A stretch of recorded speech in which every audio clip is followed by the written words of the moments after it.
So this is Bev Jackson of LGBT Alliance, and I'm in Amsterdam. And I am talking today to Martha Shelley in Portland, Oregon. And I'm very delighted to be able to welcome Martha to speak to us. She is one of the earliest lesbian activists, and she will be able to tell us something about the time around before and around the time of Stonewall and her activism there, her activities and her writing since then, and how she views today's landscape in terms of lesbianism and gay activism. And we're really looking forward to hearing from her. So welcome, Martha. And perhaps you could start off by telling us a little bit about what it was like growing up as a lesbian in the 1960s and how you came to gay rights activism. Okay, well, back in the 1960s, it was illegal to have sex with a member of your own sex in every state except one, which was Illinois. And the only reason it was not illegal in Illinois was that they had revised their penal code and almost by chance left off lesbian and gay sex. It just wasn't in the new revision. So they kind of just omitted us. But everywhere else it was illegal, and it was punishable either by a fine or by sometimes lengthy imprisonment. In New York City, where I was growing up, I never even heard about gay people until I was a teenager and was starting to read stuff in like abnormal psych classes and things like that. And it was all very weird. Basically, Freudianism and making us all seem like we were some kind of diseased creatures. At one point, the woman that I was having an affair with, my first lover, urged me to get into therapy. She was in some kind of a therapy group, and the therapist was considered liberal for the times. That whole group was considered liberal. They were called Sullivanians. They later became a weirdo cult group. But what they said at the time was, you shouldn't just be gay, you should be bisexual because you're cutting out half the world from your dating pool. Well, the therapist was monogamously married to a man, so I didn't see her being bisexual. And I didn't really want to date half the world. I didn't even want to, or the whole world. I just wanted one woman to love and to love me. There were, 3 billion people in the world at the time. So I tried being bisexual. I was young. I was, 19 when I started this. I was 18 when I had my first affair with a woman. 19 when she convinced me to join this therapy thing. And I tried. What I found is I could have sex with men, but it wasn't the same. It was, just sort of, it was sex, but there was no emotional stuff involved. And what I found out was the only time I could feel passion, emotional passion for someone was a woman. That was what I wanted. Then I joined the Daughters of Bilitis because I was having trouble finding women in bars. I was not a very good person for the bars. You had to either dress very butch or very femme. And I'd show up with a blue jeans and a plaid shirt. And nobody was interested in me. And you had to go to these mafia-run bars in New York City where you paid extra for a watered-down drink, for the privilege of associating with other gay people. The windows were blocked off, so you had to know where you were going. And then there was an inner room in one of these bars where you could dance with other women, and you had to pay extra to get into the inner room because it was illegal to dance close with members of your own sex. And it just didn't work for me. When I found out about the Daughters of Bilitis by reading a book, I think it was The Homosexual in America, and at the end they had an address, and I got a hold of them. I joined the organization. I was very excited because I could talk. That's me. I'm articulate. And people would relate to me because of that. I would talk and they would be interested, or I'd be interested in them. And the women who were running the organization, that the New York chapter, were, they saw that I was, young and articulate and full of energy. I was 25 at the time. No, 23 when I joined. We're 1967 is when I joined. Fall of 67. I was still 23. So they suggested that I run for treasurer. I didn't know anything about being a treasurer, and I thought this was an honor. I found out later that I was running unopposed because no one wanted the job. So, okay, I was treasurer for 2 months. I had no idea how to keep books. And then at the end of the 2 months, I showed what I had done to the woman who'd been doing it before, it was like Jean and Eleanor. They were the ones who were running the organization, and Eleanor had kept the books. Can I just ask the name Daughters of Bilitis? It sounds very literary. Was it a literary-minded group of women, or is it a random kind of name? I don't... It was a name that, if you weren't gay, you wouldn't know what it was. It sounded sort of like the Daughters of the American Revolution or something. But Bilitis was this fictional lesbian in a bunch of poems written by some French guy whose name I forgot, Pierre something or other.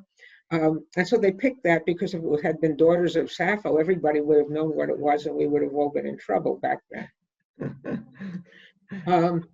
I should backtrack a little bit. When I joined, I was ready to sign the name I was born with, which is Martha Altman. But Jean, who said, no, use a pseudonym because the FBI could find you and persecute you. Apparently she had been persecuted out of government jobs. So I wrote, my first lover had given me the nickname Shelley because I wrote this really slushy romantic poetry to her. So I wrote Martha Shelley, care of Martha Altman, and I put down my address and I thought, this is so stupid. So wait a minute, so the Shelley was more Percy Shelley than it was Mary Shelley. Right. It was, yeah. I didn't really care at the time, but then I started being known as Martha Shelley in Daughters of Bilitis and publishing stuff in their magazine, The Ladder, under that name. And pretty soon my whole social circle knew me as that, so I changed my name legally, and there we are. Okay. And then we come to 1969 and around the time of Stonewall. Perhaps you could walk us through that really amazing few weeks, really, months.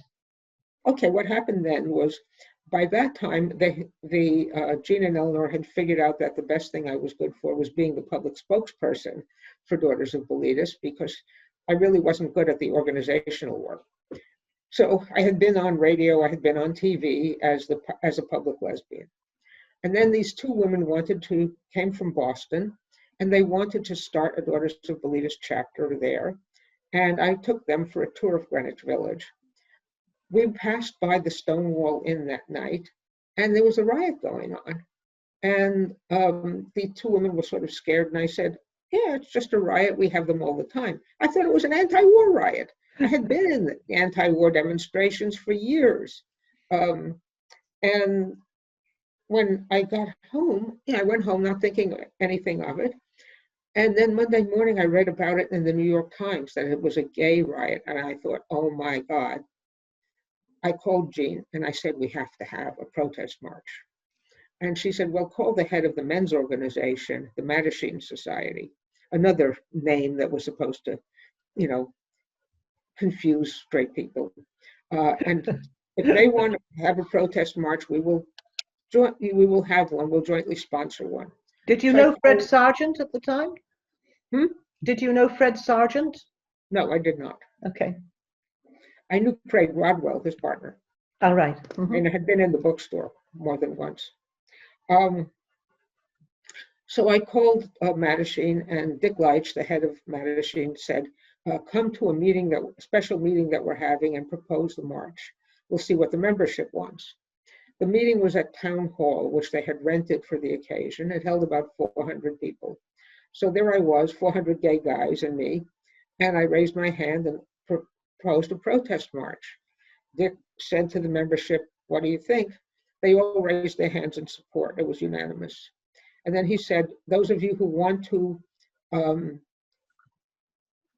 organize the march, go meet over there in the corner after the general meeting. So a few of us met. We agreed to meet at Mattachine Society headquarters on Saturday.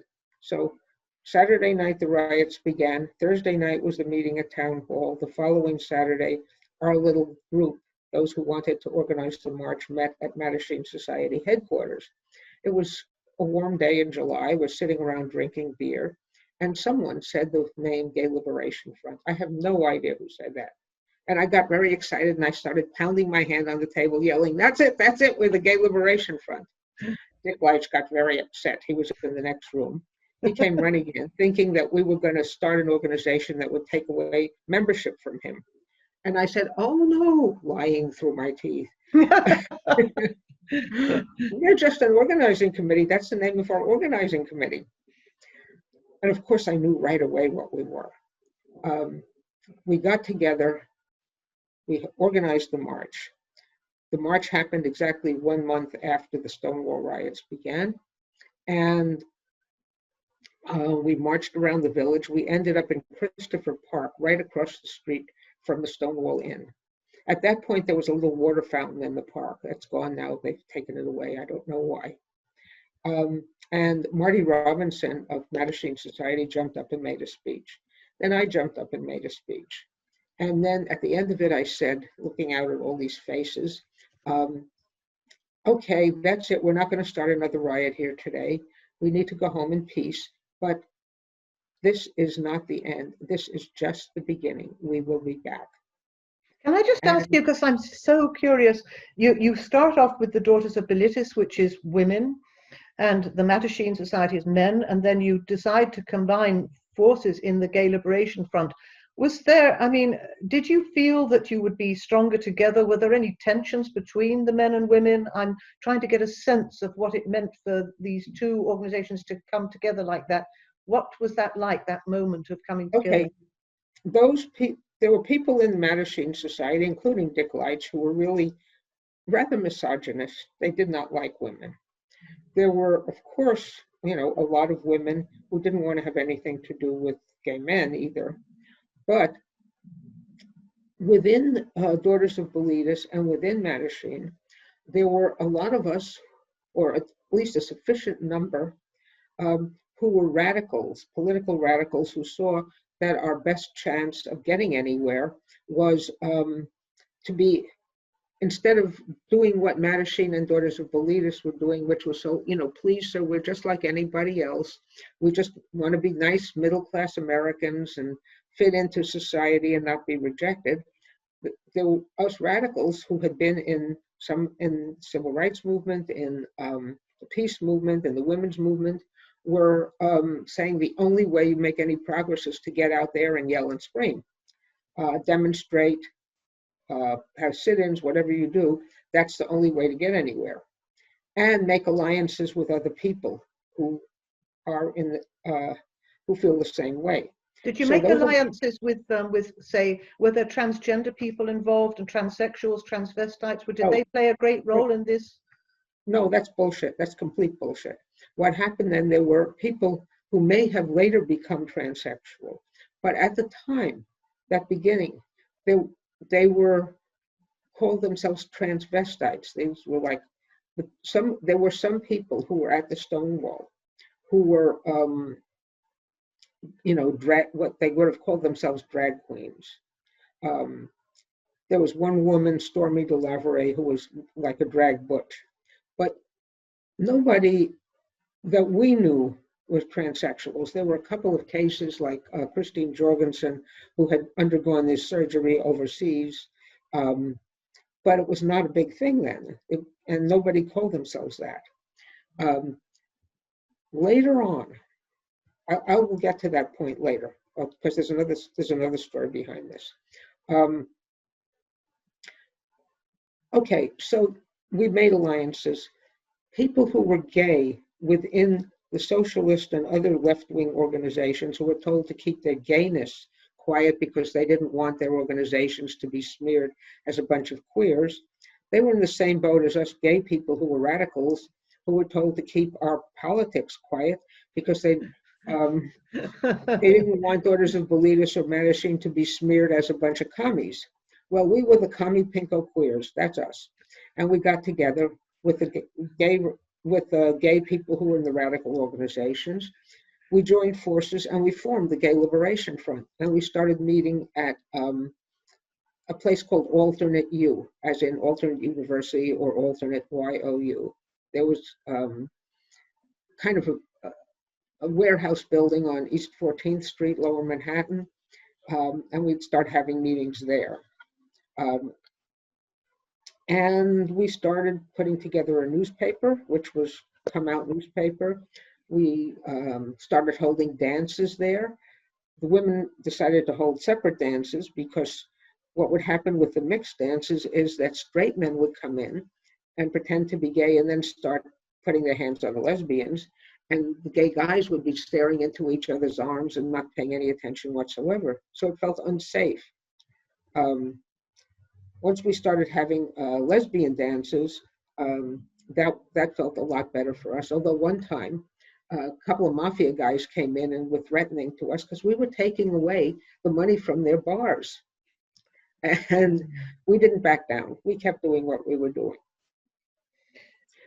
You wrote that lesbianism is one road to freedom.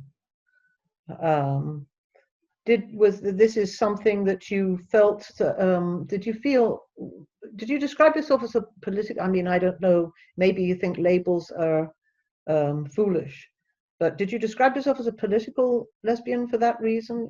No, I was a lesbian because I loved women. I was a lesbian because I was passionate sexually and emotionally about women. I was political also. So I think there were people who called themselves political lesbians who were actually not that physically attracted to women, but who were really sick of the way men treated them. And so they would go with women. And I think later on, a lot of them went back to men. But that was not me. You also wrote that around the time of the 1968 Miss America pageant, that to be called a lesbian was the most terrible epithet. That was the worst thing anybody could be called was a lesbian. In the women's movement, there were a lot of women in the women's movement who were scared of the term lesbian because if you were asking for women's rights, you got dismissed as, oh, that was just a bunch of man-hating dykes. And I think that was an issue then. We did something about that. A bunch of us took over the Second Congress to Unite Women meeting that was held in an elementary school auditorium. And we showed up with T-shirts underneath our regular shirts that said Lavender Menace, because that's what Betty Friedan had called us. She was very homophobic.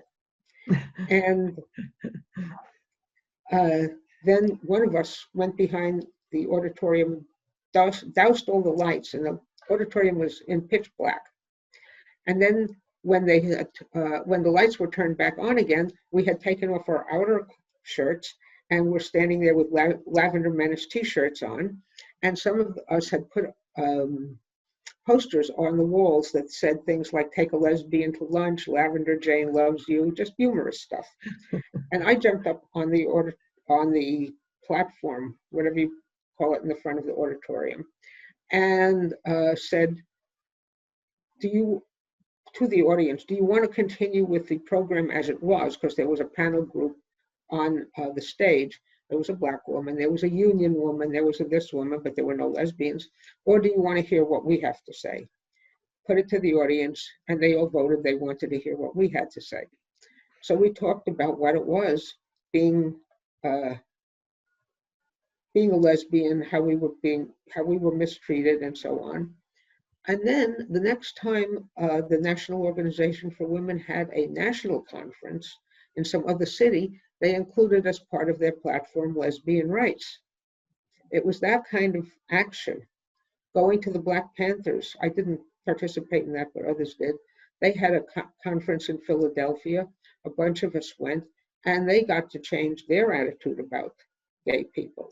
So what would Same you thing. say is the main thing you managed to achieve with this lesbian activism in, say, the 1970s and maybe into the 1980s?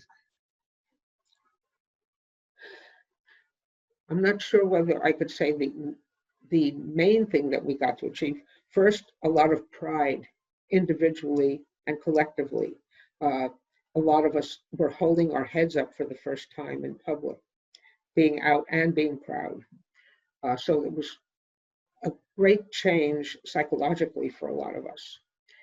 Then there was, as the Gay Liberation Front in general, both for men and women, changing the attitudes of all of these left type organizations or liberal type organizations about gay people, changing the attitude of the American Psychiatric Association that used to call us, quote, intrinsically disordered. And just, you know, we changed the attitude of an awful lot of America. That does not obviously include people like Vice President Pence or the evangelicals, but Yeah. That took place over a long period of time, over a few years. But So I that was was the beginning. wondering what your attitude was, and if it changed your attitude to gay marriage. I wasn't even thinking about it in those days. I wasn't thinking about marriage. Certainly wasn't thinking about gay people in the military. I have quite a few thoughts about that now. I'm very glad that gay marriage happened because it's helped me and my wife economically and socially. As far as the military stuff is concerned, I was anti-war. I still am. And the idea of people lining up to go fight to improve the profits of the military-industrial complex and kill people on the other side of the world for no damn reason, people who had never done us any harm, is abhorrent to me. And to do that in order to get civil rights at home, no. The whole thing makes me want to puke. You've said again from the 1970s that you've met many feminists who are not lesbians, but you've never met a lesbian who was not a feminist. I wonder if you would still say that today. No, I would not say that today. Back in those days, I was 25. I am 76. I've had a lot more experience. Yeah. And yes, I have met lesbians, alas, who are not feminists. Even those who are somewhat right-wing. Oh, and I wanted to get back to something that got interrupted about the business of transgender people at that time. There were these two people, Marsha P. Johnson and Sylvia Rivera, who have been essentially deified in the mythology. They were not there at Stonewall. They didn't show up until much later. Apparently, Sylvia Rivera was uptown getting high. She had a heroin addiction. Later on, when asked, she, although using the female pronouns, said, yes, she was male. Marsha P. Johnson, at some point before she was murdered, was thinking about saving up money and going abroad for surgery to become a female. But they weren't transgender at the time, and they didn't join gay liberation until later, much later, when a bunch of us took over the student dormitory at New York University. That was another action I was involved in. So it sounds as if you're saying that you're trying to correct the record, that you feel yes. that the record, could you say something about that? Well, I think what's happened is that the historical record has been altered to suit the preferences of a subgroup, which is the transgender group. And those of us who were there at the time are feeling kind of distressed about changing the history. In New York City is about to build statues in honor of Sylvia Rivera and Marsha P. Johnson, who, by the way, did a lot of good work for street queens, for young people who were out on the street help them find housing, help them, some of them who were in jail. They did a lot of good stuff, but they were not they did not start the Stonewall Riots. They did not found the group. And they are all of a sudden they are the deities, the heroes of the transgender movement, and the city of New York is doing that. Now, the city of New York has not made any statues to any of us lesbians or any of the gay men who were involved in Gay Liberation Front. Just those two are the heroes. Why do you think that's happening? Pressure from the transgender groups, I guess. I don't know why. I honestly don't know why that particular subgroup of people who are not, heterosexually conforming has such an impact. I have my theories, but a theory is not the same as knowing. Do you want to share a theory with us?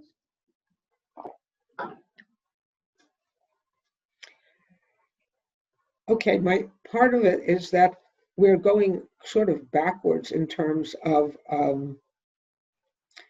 the idea of what it means to be male or female or gay. And there's what they call lesbian erasure, the erasing of lesbians and lesbian contributions from the history. I think there's a lot of, okay, let me give you the example of Iran, which is not what's happening in the States, but I think there's a connection here. In Iran, you can't be gay. If you're going to try to be gay, you'd be best off going through surgery, which will be paid for by the state, so that you will therefore be, if you have a partner, let's say it's two women, one of them has to go through surgery and become, quote, a man, so that they fit in. And I think there's a certain